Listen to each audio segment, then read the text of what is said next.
Pas mal. Allez, le jury, messieurs, dames. On va vous demander de nous rejoindre sur scène et de vous installer. Voilà, normalement, il y a tout ce qu'il faut. Est-ce qu'ils sont prêts, le jury? Les voilà. Alors, par ordre d'apparition, les femmes d'abord. Vous l'aurez reconnue, elle était là avec nous ce matin, Madame Axel Lemaire. Alors, on a qui d'autre? C'est toi qui... Ouais, on va laisser le jury ouais, se d'accord, il se présenter. présente tout seul. On a des gens qu'on connaît bien, qu'on a l'habitude de voir. Et comme c'est un concours international, on a un jury international. Ouais. Donc, tout se passera en English. Alors, Axel, je commence par toi. Vous avez des micros là en même temps. On va vous demander de introduce yourselves, please. My name is Axel Lemaire, and I'm now a partner at the consulting firm called Roland Berger in Paris. Hi, I'm Ithanami Martinez, and I'm the co-founder and CEO of the No Talks Live. Hello, my name is Mitcha, and I do product management consultancy and acceleration programs for corporates. I also work with Orange back in Romania, Eastern Europe. Good afternoon, my name is Jean-David Chamboredon. I'm the CEO of Isaïe, the largest French tech entrepreneurs fund, and I'm also the co-president of France Digital. We are glad to welcome you on stage and very happy to have you at the Web2day, so thank you very much for coming. Je te laisse en anglais, Florian. Ouais. Alors la première startup, AlloJoe.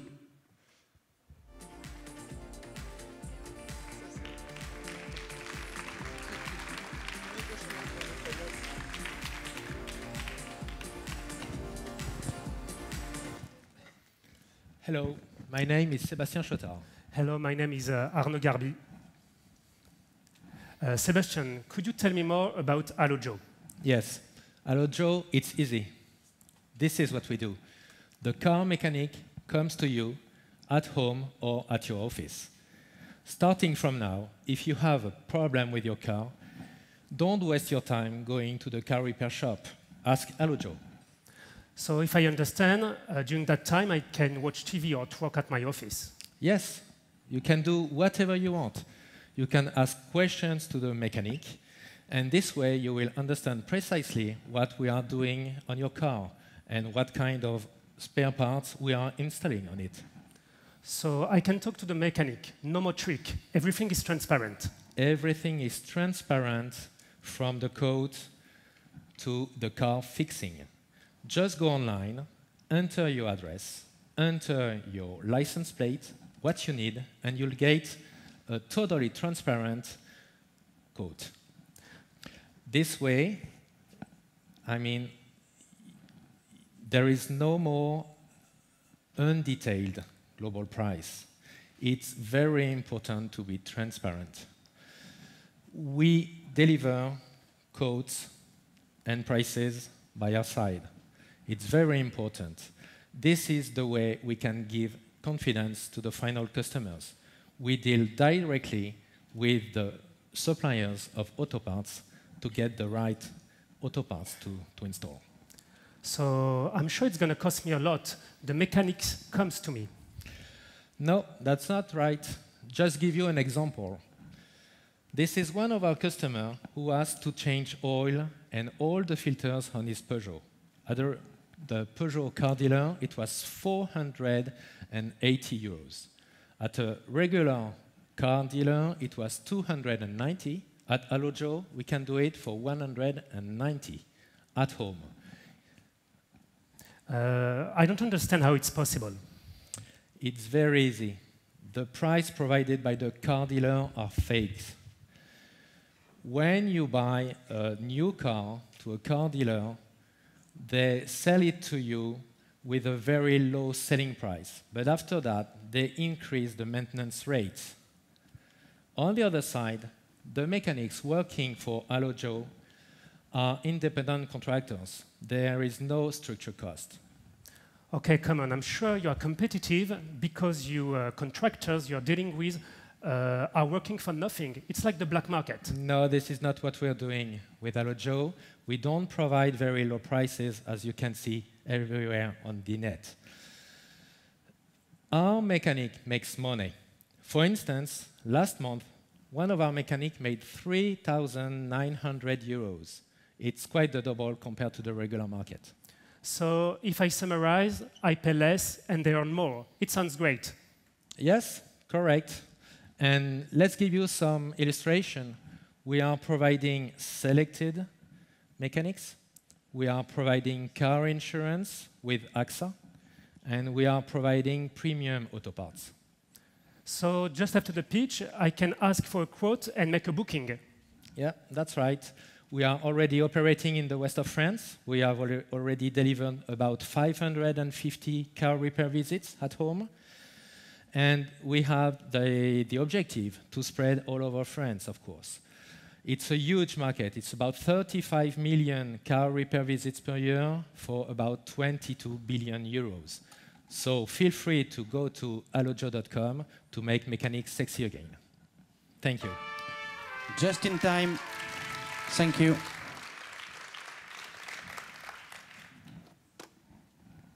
Should we start with question? Yeah. First question. You say you have a quote before the intervention, which is very detailed, but if the customer doesn't know exactly what is happening with his car, how can you provide him with such a quote? You can ask for a diagnosis. And the diagnosis, you need to pay for it. You receive a quote for diagnosis, and the mechanics comes to him and make the diagnosis. And we are providing only maintenance. So basically, it's not for repairing. So we know precisely what we want to do on the car before. So the customers also needs to specify a little bit what is expecting from us. What's your cost of acquisition per customer, and what margin are you getting from each operation?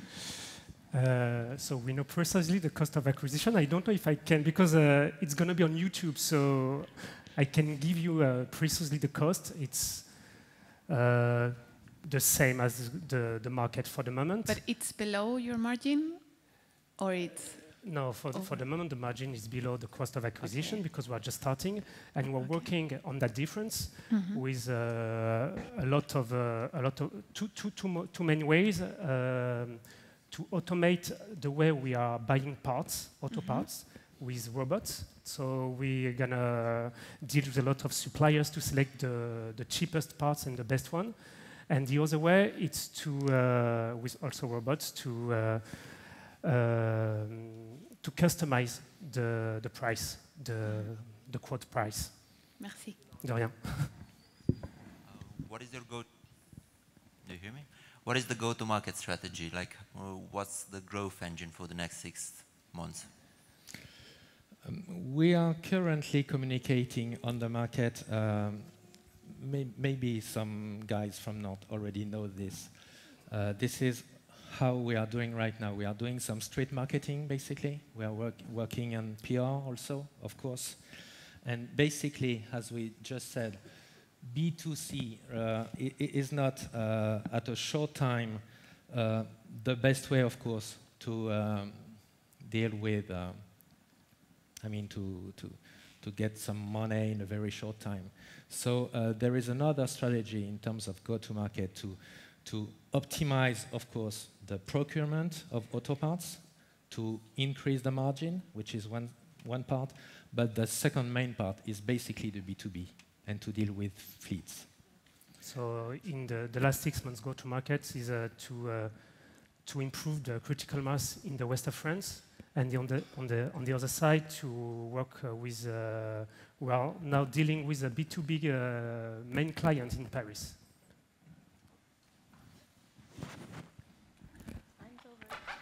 Merci. Thank you. Thank you. On peut les applaudir. Thank you. Alors, avant d'accueillir la deuxième startup, un petit retour sur les 5 vainqueurs du Global Challenge. Donc la première année, c'était Payplug. Ensuite, on a eu Tilki, Aircall, Pump et Solène. Donc du coup, des startups qui sont des startups françaises. Pour l'instant, on n'a pas eu de startup étrangère qui a gagné le Global Challenge, mais des startups qui, enfin, parler d'elles, qui ont levé pas mal de fonds, qui sont rentrés dans des accélérateurs prestigieux comme Techstar ou 500 startups. Alors, on va accueillir justement, on parlait de Techstar, un autre américain, Donc du coup, la start-up Aris Technology, je vous demande des tonnerres d'applaudissements. Tonnerre.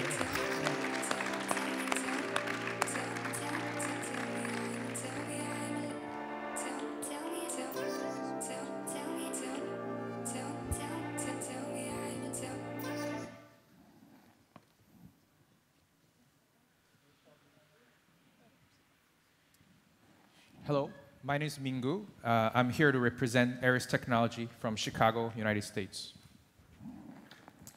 We provide 3D vision data automation for factory automation. As you can see in the picture, we can measure the parts as automatically as possible to make sure the parts are made correctly. So how does this process work? When a part is made, it goes through Aris's system, and then Aris software measures the data, compares it to CAD, which results in quality control.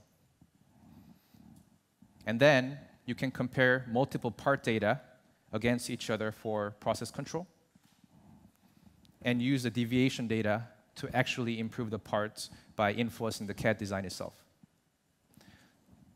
In summary, we provide AI that measures 3D, analyzes 3D, and then we help make better parts.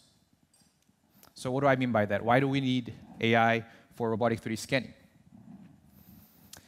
So the major market trends and then standard changes are driving manufacturers to measure more parts in more detail every day. And that's creating a backlog in quality control, which is a big market, and the solution is limited. 3D scanning has been introduced to measure this in high resolution. However, operating this device is very complicated and manual, so automation is required to really use that for quality control purposes. Are we the first company to really provide robotic 3D scanning? Not really. However, the current solutions have major limitations. Let's give a look. First of all, two major players who provide this is scanner OEMs or systems integrators with a bad UX. Also, inflexible platform that is locked in with one device. And they lack AI and integration platform to be cost-effective and fast. So we provide a solution by integrating, automating robotic 3D scanning using our software, and the software improves itself over time without humans. The process works this way. So we first integrate any given devices. A user can click on a touch screen to run the entire automation process, and the system learns from the data. As a technology company, we have a very big ambition to make this automation process to be truly autonomous over time, and finally, influence this data to help guide human scanning without robots, which means small to medium-sized manufacturers can even use this kind of technology. We have shown a very strong value in labor savings, scrap savings, and speed with major aerospace and automotive companies. We also showed we're leading innovation by partnering with different technology leaders. As an example, we've shown a case where we can quality control very diverse set of 3D printed parts with Autodesk and Microsoft. Thank you very much here. I'm here to actually find partners, customers, and investors and friends so that we can expand here and work with strong investment in AI and mixed reality in this country. Thank you very much.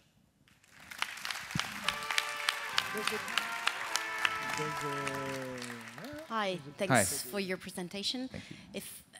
Did I not understand correctly, or do you not provide predictive maintenance so you can spot the failures on current pieces, but can you predict what's going to happen in the future? And also, how do the workers using the technologies are trained to use it? Yes, so two questions, I guess. The first answer is predictive maintenance in general space for IoT. It is about systems data. Our technology is about measuring the data on the part, which is currently not being measured. So we augment the data collection. and then we predict based on the part data, not machine data. That's first. The second question is about user interface. Right now, we minimize human training so that workers can do it without training. And our goal is to actually not have to use labor force to perform the automation. However, if you're a small company who cannot afford robots, we can help them use the manual scanning using this technology. That is our ambition. Next step. What would be an average impact on the P&L of a company if they start to use your system? It depends on the production lines, but one example was we showcased that we freed up about 7 engineers in our aircraft engine manufacturer from one system. The other case, we showcase annual $1 million plus savings from initial $250,000 investment. And third, we showcased about 75% plus speed improvements for overall die casting applications. You said you are looking for investors here in France. Did you already raise some money in the US? Yes, I have. So what kind of money? Was it angel money or VC money? Or? Yeah, so we have raised strategic angels, I call it. I come from investment universe, so I try not to work with institutions and try to work with advisors. So my investors typically are from manufacturing or 3D. Their previous works are from Autodesk, 3D Systems, Siemens type of companies. And how much money did you raise? We have raised between $500,000 and $1 million in cash, and then there were, I would say, about $1 million in-kind contribution from equipment side. What can you tell us about the sales cycle? How is it to deal with the factories? It's a very tricky question. So aerospace, at least in the United States, aerospace, we typically get about 34 term. And because we have a good relationship with the vendors, we can actually sell that cycle without having cash. However, for automotive, it's different. Their terms are worse and their cycles are longer, typically a year. So for automotive, we typically approach it by having one system that can scale across all the companies. Would be my answer. Thank you very much. Thank you. Thank you.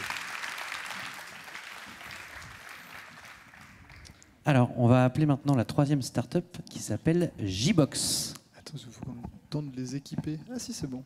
C'est super.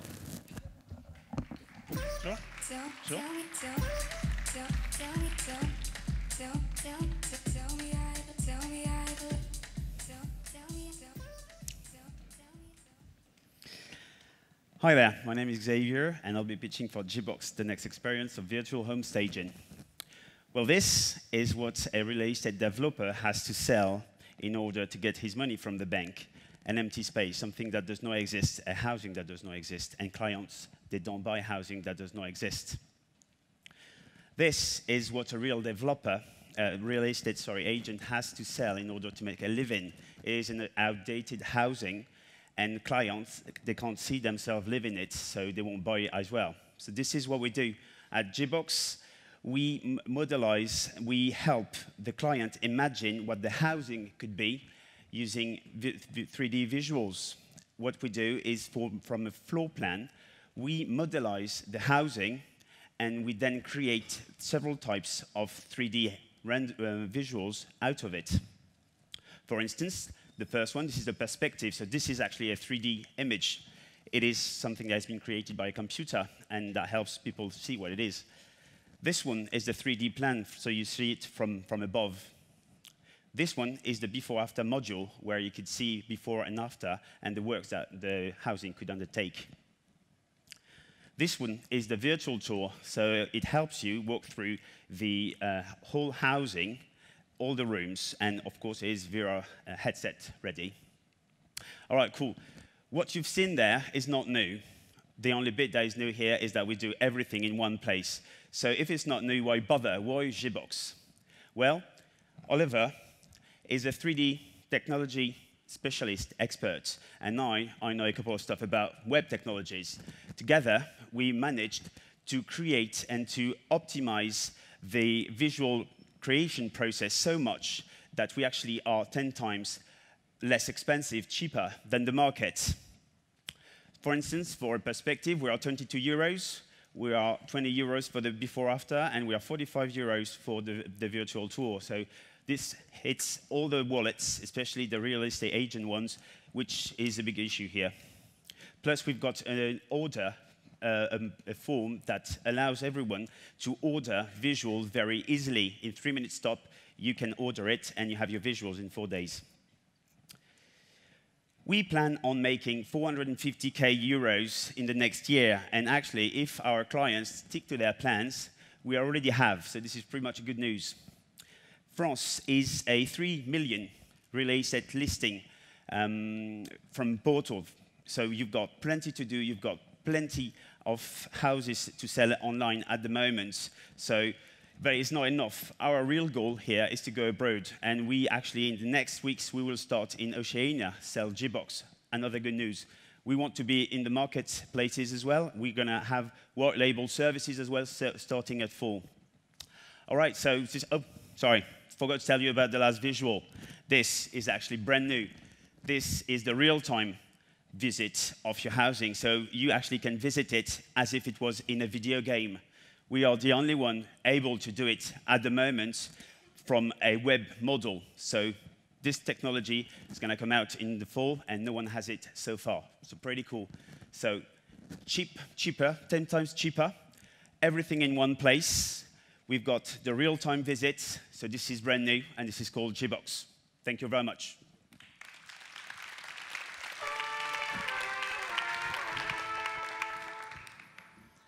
I'm not sure I fully understood exactly what you provide your customer with. Is it only a software platform, or do you also provide content, or to furnish an apartment? How do the customer do? Well, the customer goes to the order form, and he uploads a PDF of a floor plan. He chooses as well a couple of stuff like the colors he wants to have in his visuals, and the type of furniture as well, what he wants to have in this visual. And that is, well, some other stuff, but it's really light, and that's it. The order then is placed, is gone. Our operator, they will create the visuals, and the client will get them afterwards, so all the 5 types of visuals here, and then they can use them for selling their housing, so printing them, for instance, or putting them on their websites, and that helps the real estate professional to sell their housings in no time. You mentioned an operator. It means you sell a service as well, yes. With an operator doing some stuff for the customer. That's it, yeah. And you create the content and you deliver the content. We are so cheap because we use a lot of machines, but there's just one job we did not manage to automate at the moment, is to take the PDF and to create a Gibbox model out of it. We are working on it, but we have done it. We have not done it yet. So this is the only time where we use a human. How many models do you need to sell to pay for the operator? And yeah, that will be the question. They are paid by themselves because they bill us at the end of the day, at the end of the month, with the amount of plan they created. So actually, first we get the money from our clients, and then they do their orders, and then we pay the operators after the month for what they've done. But what's the maximum capacity that the operator can work, and what's the margin there? They can create, at the moment, they can create around 20 plans, 20 orders per day. Okay, and we've got 2 operators full-time at the moment, which represents around 10,000 orders a year. Okay, and because there is a platform, it's outsourcing, it is really easy actually to scale up. And if we need another operator, we just give a call. Someone is actually trained on Gibbox, and bang, you've got a third one. And where is the break-even on those 10,000 orders? Breaking even, sorry. Where is the break-even on those 10,000 orders? So yeah, sorry, about on those orders, basically half of the money is for us, and half is for the operators. Okay. So I don't know if it's the sorry, more technical web stuff here, but. Okay, let's see. All right.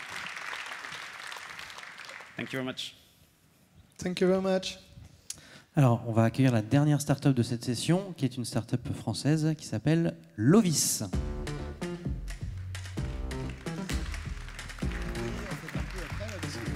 Hi, everybody. So this is a great pleasure for me to present what we are building at Lovys. So 6 years ago, we have created the first comparison website in Brazil. So we know insurance intimately, and we know the product is broken. Basically, the 20 last years, the product didn't evolve at all. So that's why we have created the first all-in-one, 1% flexible, digital and flexible insurance provider in France. So when you think of insurance, you think just on a collection of pain points. Basically, purchasing, it's just a nightmare, it's time-consuming, it's full of bureaucracy, and you always get lost into the middle.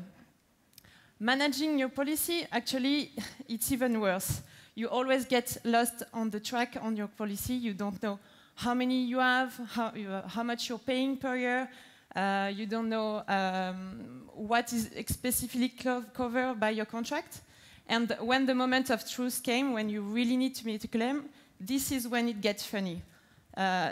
Basically, everything is made to make your life difficult, and you're always afraid to get caught into a small print or some exclusion that you didn't know, and you didn't want it to know.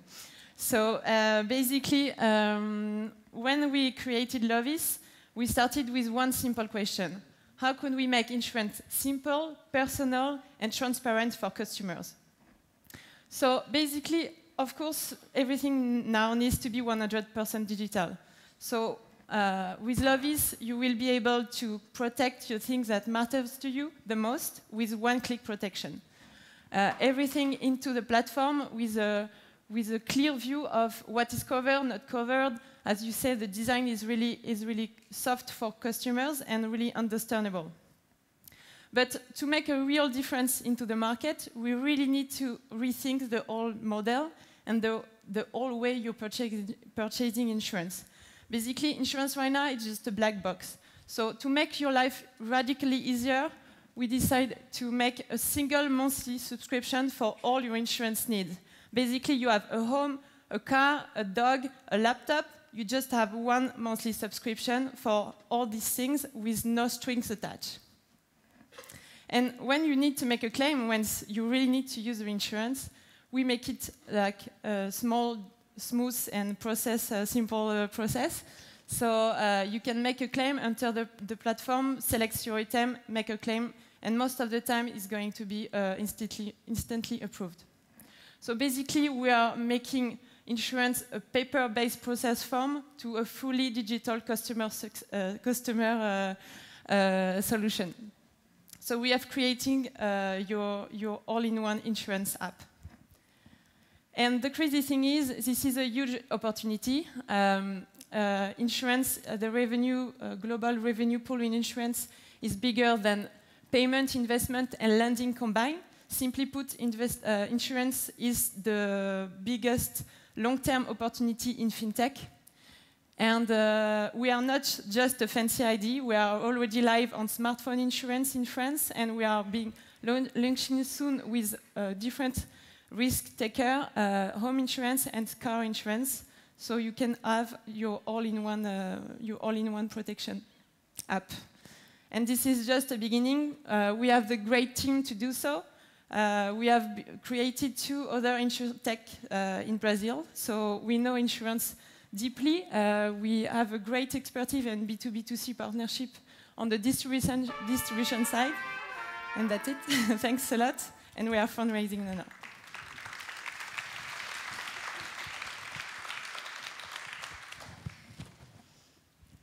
How do you compare on the market? You didn't talk about your offers. What do your prices look like compared with your competitors? Yeah, so of course we are willing to provide a good cost-benefit product. We are not focusing on price, as we know that the French market is not that price sensitive, but more service sensitive in insurance. Like in England, it's not that the case, but in France we are most focused on designing the best product for the most reasonable price. And in terms of price sense, the platform is created to give a multi-policy discount. So the most you purchase insurance through Lovys, the most benefits in terms of price you would get. How do you protect yourselves in terms of fraud? Yeah. And how much capital, operations capital do you have? Because it's quite intense to be in the insurance industry.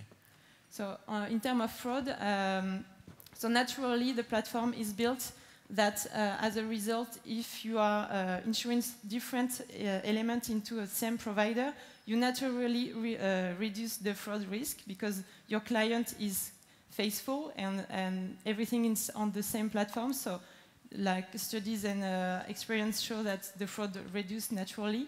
For sure, we have to build some process, but what we want to do is not to be annoying by asking so much bureaucracy, but providing a previous way to provide fraud. For example, when you register, you will just need to take a picture of your bike, for example, and you will have like a little profile of your item. So as an insurance provider, we know how your object looks like and what is its state.